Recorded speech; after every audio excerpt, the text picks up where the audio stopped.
राधे राधे। जय श्री कृष्ण। कैसे हैं आप सभी? प्यारे कान्हा जी के सुंदर दर्शन करिए और भगवान के अनंत रूप हैं, अनंत लीलाएं हैं, अनंत नाम हैं, गुण हैं, धाम हैं, जो कि हम सभी को कल्याण के लिए ही बनाए गए हैं। भक्त की भावना को ध्यान में रख कर ही प्रभु ने बनाए हैं। तो महर्षि कश्यप ऋषि, माता अदिति और दिति, उनकी दो पत्नियां हैं। जो दिति माता हैं उनसे राक्षस और अदिति माता से सभी देवतागण उत्पन्न हुए, जिसमें दिति माता से राक्षस दो हैं, हिरण्यकश्यप और उसका भाई हिरण्याक्ष। तो हिरण्यकश्यप बहुत ही क्रोधित होता है जब उसका भाई हिरण्याक्ष धरती माता की चोरी कर लेता है, जो भगवान के वराह अवतार द्वारा मारा जाता है, जिस कारण वो क्रोधित होकर ब्रह्मा जी की तपस्या करने लगता है। और एक तरफ उसकी जो पत्नी होती है माता कयाधु, वो गर्भवती रहती हैं। तो ये देखकर इंद्र देवता उन्हें अपने साथ ले जाते हैं। ये देखकर नारद जी कहते हैं कि आप क्या कर रहे हैं, ये कैसा कृत्य कर रहे हैं, आप ऐसा करिए कि इनको मेरे साथ मेरे आश्रम में भेज दीजिए। तो अपने आश्रम में ले जाते हैं और नित्य भगवान की कथा सुनाते हैं, उनको सत्संग देते हैं, क्योंकि परम भक्त आने वाला है। आचार्य शिरोमणि भक्त शिरोमणि नारद जी को तो सब पता है, इसलिए वो ले जाते हैं और भगवान की नित्य कथा, सभी शास्त्रों का ज्ञान, सत्संग स्वरूप माता कयाधु को नित्य नवीन श्रवण करवाते हैं, जिसके कारण परम भक्त प्रहलाद जी का जन्म होता है। और प्रहलाद जी का जन्म होता है और इधर इनकी तपस्या भी पूर्ण हो जाती है, पिताश्री की, जो हिरण्यकश्यप हैं। और जब प्रहलाद जी जब बड़े हो जाते हैं थोड़े, तब उनको गुरुकुल भेजने की व्यवस्था होती है। पिताश्री करते हैं, उनके राक्षस हैं परंतु गुरुकुल भेजने की व्यवस्था करते हैं। तभी गुरुकुल से एक बार वापस आते हैं और प्रहलाद जी को कहते हैं कि भाई आप प्रणाम करते हैं पिताश्री को। तो ये देखकर अत्यंत ही गदगद हो जाता है राक्षस की, अरे इतना अच्छा ज्ञान मिला है गुरुकुल से। तो बुलाकर अपनी गोद में बिठा लेते हैं। तो जैसे गोद में बिठाता है और पूछता है कि बताओ क्या क्या ज्ञान मिला है, तब वो कहते हैं प्रहलाद जी की आदि अंत मध्य से रहित भगवान को मैं प्रणाम करता हूँ। अब इतना सुनते ही राक्षस हिरण्यकश्यप अति क्रोधित हो जाता है, क्योंकि वो तो शत्रु है, शत्रु मानता है भगवान श्री हरि को, विष्णु भगवान को। तो जब इतना शत्रुता है उसके भीतर कि श्री हरि को शत्रु मान रहा है, तो वो अब अपने पुत्र के प्रति भी श्रद्धा नहीं रह गई है, उसको भी भांति भांति से मरवाता है। कभी भोजन में विष, कभी सर्प से डसवाना, कभी पहाड़ी से नीचे फेंक देना, कभी होलिका जी से उनका दहन करवाना। उनकी जो बुआ थी कि बुआ ने ही लालन पालन किया रहता है, तो वो स्नेह भी करती हैं, परंतु जो राक्षसी स्वभाव आसपास रहेगा तो वो वैसा ही तामसिक व्यवहार भी करेगा।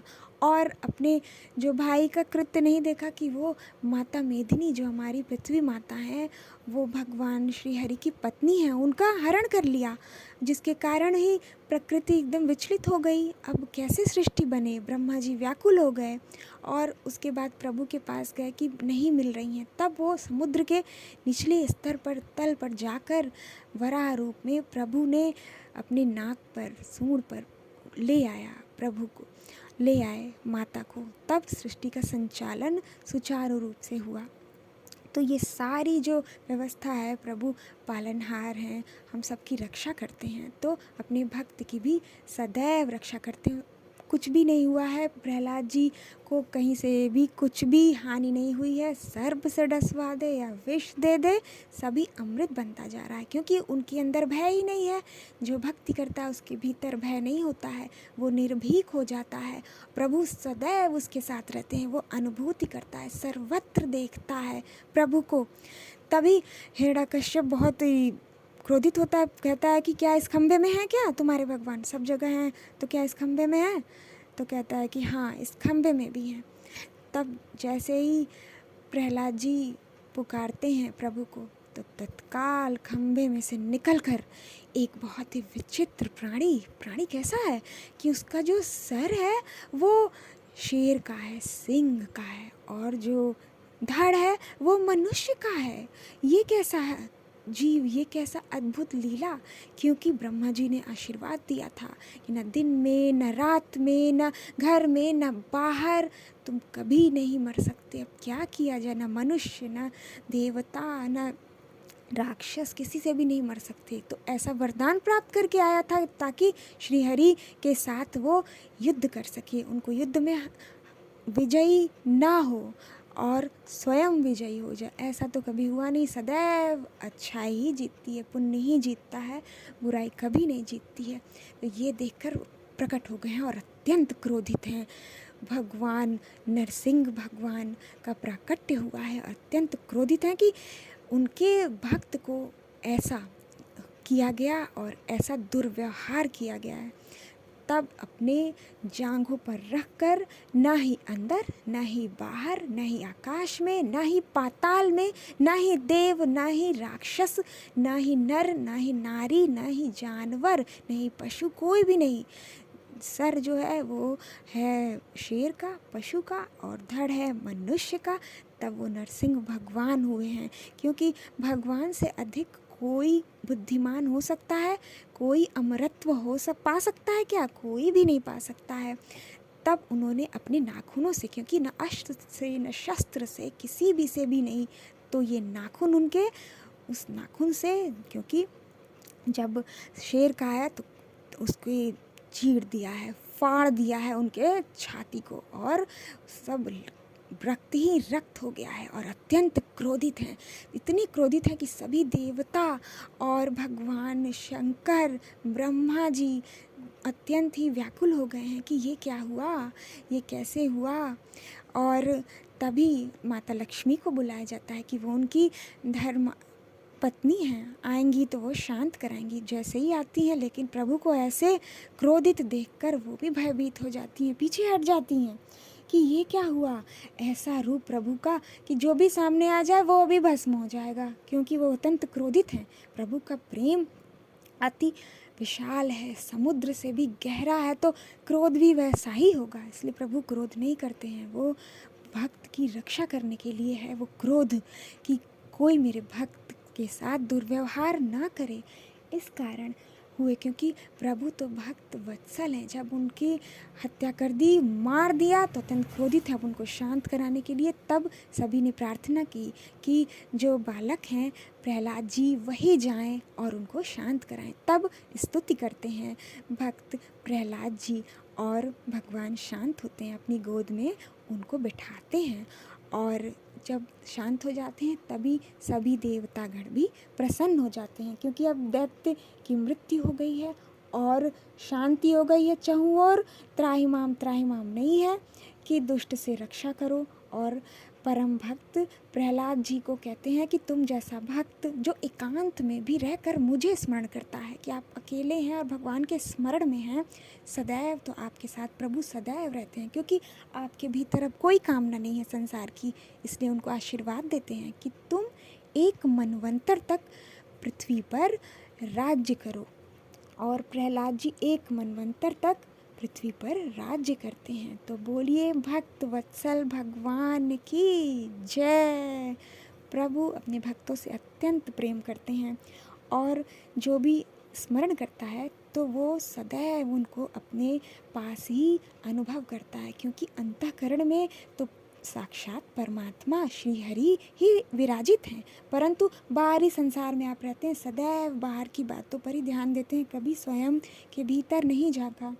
कभी प्रभु पर ध्यान नहीं दिया, स्मरण नहीं किया कि आप सुबह किया फिर आपको विस्मरण हो गया कि अब अगले दिन करेंगे, नहीं, सदैव स्मरण करिए तो आपको फिर अभ्यास हो जाएगा।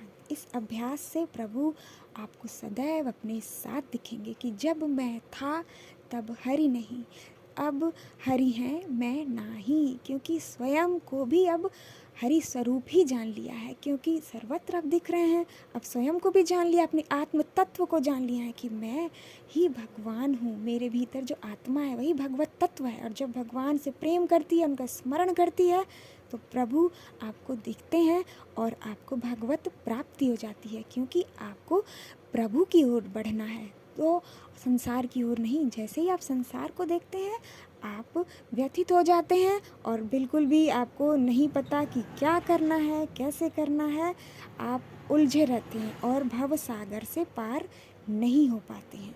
जब भक्ति करते हैं, प्रभु से प्रेम करते हैं और सत्संग में जाते हैं, सत्संग का अर्थ है जहाँ श्रद्धा हो, प्रभु की भक्ति हो, ऐसे मनुष्यों का संग हो, ऐसे महापुरुषों का संग हो, भक्तों का संग हो, तो आपके पास सदैव सत्संग है, आपके भीतर ही सत्संग है कि सदैव आपने जो श्रवण किया, जो भगवान को देख रहे हैं, उनका स्वरूप, रूप, नाम, गुण, लीला, धाम, सभी सदैव स्मरण करते रहिए और आनंद में रहिए। और माता कयाधु ने जैसे ही ये देखा कि शत्रु भाव से ही सही, उसने बोला कि विष्णु विष्णु मैं तुम्हें बताऊंगा, तब ये देखा, तब वो गर्भवती हुई कि सही समय यही है जब भगवान का आपके पास चिंतन हो, तभी हो सकता है एक अच्छा पुत्र या पुत्री। इसलिए सदैव भक्ति करनी चाहिए जिससे आपका मन पवित्र होता जाए, परम शुद्ध भगवान का नाम जपते जाइए। प्यारे बांके करुआ बिहारी जी के सुंदर दर्शन करिए। बहुत सारा प्रेम। राधे राधे।